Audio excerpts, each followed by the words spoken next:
দর্শক মন্ডলী, আজকে আমরা বর্তমানে অবস্থান করতেছি কাউরিয়া বাজারের ঐতিহ্যবাহী হাট। আগামী 28 মে আমাদের পবিত্র ঈদুল আজহা। এই পবিত্র ঈদুল আজহার লগ্নে হাজার হাজার গরু কুরবানি দেওয়া হচ্ছে এজ মুসলমানরা হিসাবে।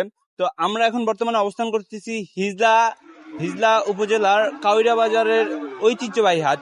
আমরা দেখতে পাচ্ছি আমাদের এই বাজারে আজকে অনেক অনেক পরিমাণে ক্রেতা বিক্রেতা এসেছে এবং এই বাজারে অনেক পরিমাণে গরু নিয়ে আছে।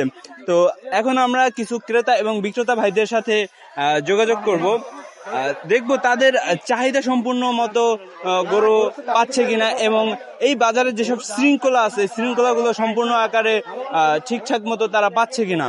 তো আমরা এখানে দেখতে পাচ্ছি আমার এক ভাই আছে, আমরা তার সাথে একটু কথা বলবো। সে একজন ক্রেতা এই বাজারের।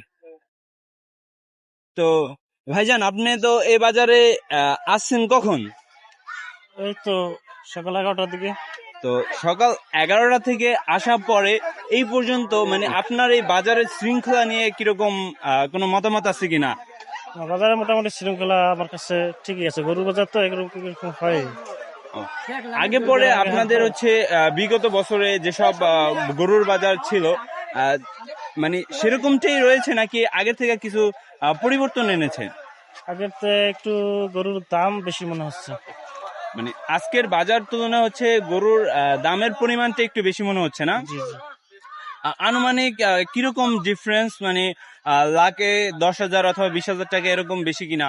15 থেকে 20। 15 থেকে 20,000 টাকা অনেক বেশি। দর্শক মন্ডলী, আপনারা দেখতে পাচ্ছেন যে আজকের বাজারে 15 থেকে 20,000 টাকার মতো বেশি আছে। তো আপনি কি গরু চয়েস করেছেন এখন পর্যন্ত? এটা একটু চয়েস করছিলাম।